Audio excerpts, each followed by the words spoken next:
दाऊद अब पूरी तरह समझ चुका था कि इस सिस्टम को, इसके पुलिस वालों को और इसके वकीलों को कैसे खरीदा जा सकता है। उसने बड़े बिल्डरों, बिजनेसमैन और फिल्म प्रोड्यूसर्स को किडनैप कर भारी मात्रा में एक्सटॉर्शन शुरू कर दी।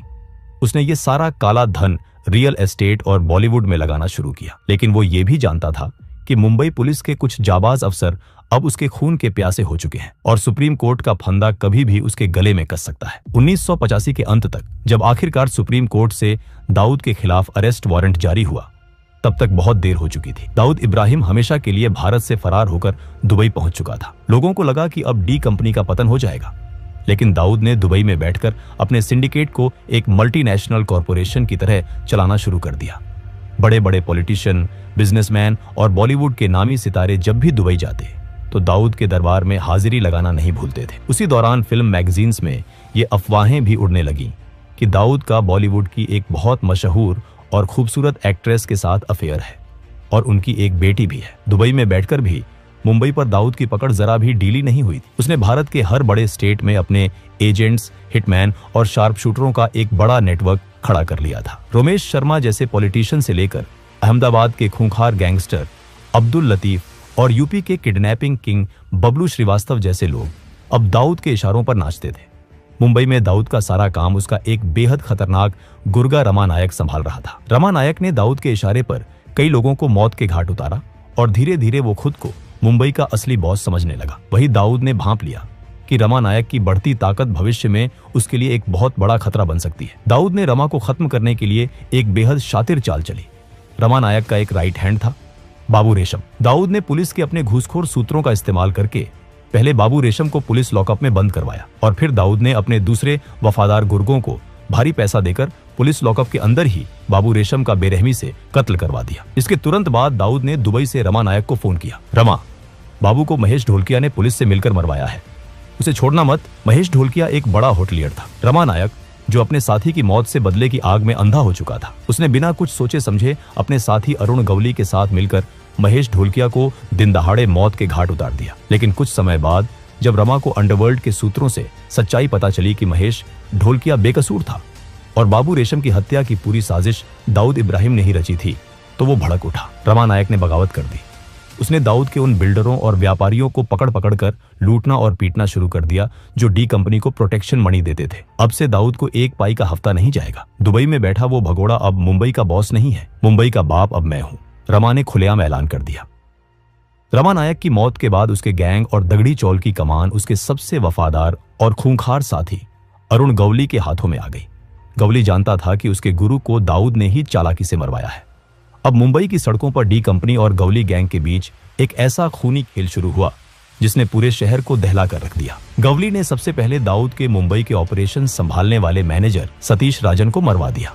ये दाऊद के लिए एक बहुत बड़ा झटका था। बौखलाए हुए दाऊद ने गवली के खास आदमी अशोक जोशी और उसके पूरे गैंग को एक साथ खत्म करवा दिया। अरुण गवली ने अब दगड़ी चौल को एक किले में तब्दील कर दिया और अपनी फौज खड़ी करनी शुरू कर दी। उसने बेरोजगार और भटके हुए युवाओं को भारी पैसा देकर अपने गैंग में शामिल किया। उसने दगड़ी चौल के अंदर ही साउंड प्रूफ शूटिंग रेंज बनवाई, जहां इन लड़कों को AK-47, स्टीन गन और आधुनिक हथियारों को चलाने की कड़ी मिलिट्री जैसी ट्रेनिंग दी जाने लगी।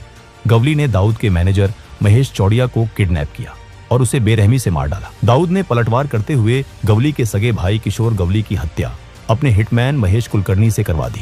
1992 में अरुण गवली के खतरनाक शूटर शैलेश हल्दनकर ने दाऊद के जीजा इस्माइल पार्कर का कत्ल कर दिया। दाऊद के लिए ये उसके घर, उसके परिवार पर सीधा हमला था। उसकी बहन विधवा हो गई थी।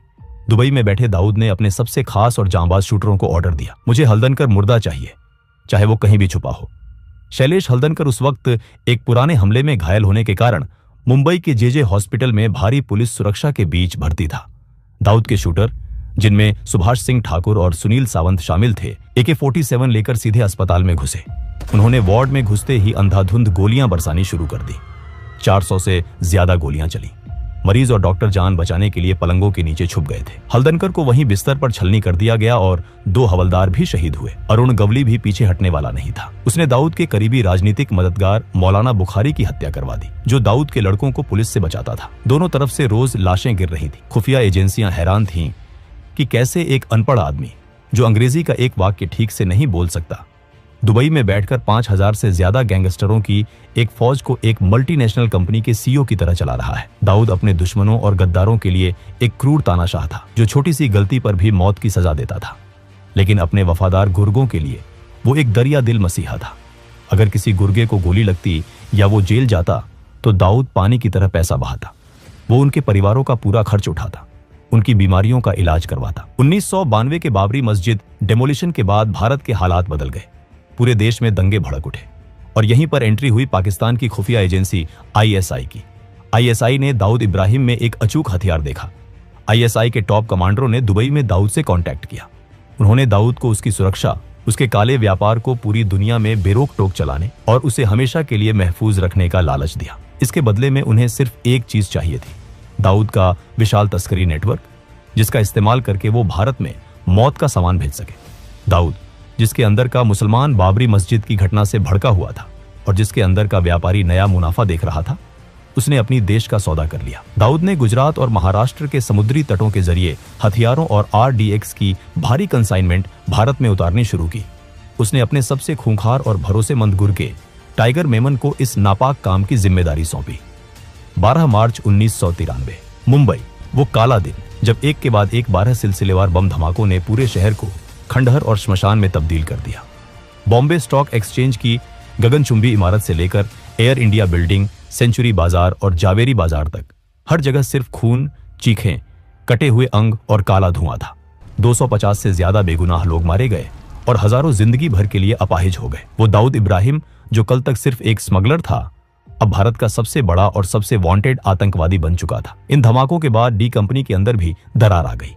छोटा राजन जैसे हिंदू गैंगस्टरों ने दाऊद का साथ छोड़ दिया और खुद को देशभक्त डॉन घोषित करते हुए दाऊद के खिलाफ जंग छेड़ दी। डी कंपनी अब पूरी तरह से एक आतंकी सिंडिकेट बन चुका था। 1995 तक आते आते दाऊद का सालाना टर्नओवर 2000 करोड़ रुपए का आंका गया था, जो आज के समय के हिसाब से 6000 करोड़ से भी कहीं ज्यादा है। Shipping, food processing, garment export, Bollywood financing, real estate से लेकर ड्रग्स और हथियारों की ग्लोबल तस्करी तक दाऊद का ये खूनी साम्राज्य लंदन, स्विट्जरलैंड, दुबई, लागोस और कराची तक फैल चुका है।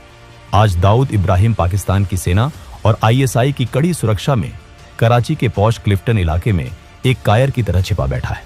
उसे पाकिस्तानी मिलिट्री की बैकिंग हासिल है और वो बदले में उनकी डर्टी ऑपरेशंस की फंडिंग करता है। दोस्तों, ये थी दाऊद इब्राहिम की कहानी।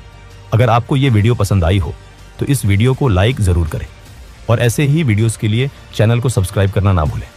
मिलते हैं अगले वीडियो में, तब तक के लिए जय हिंद, जय भारत।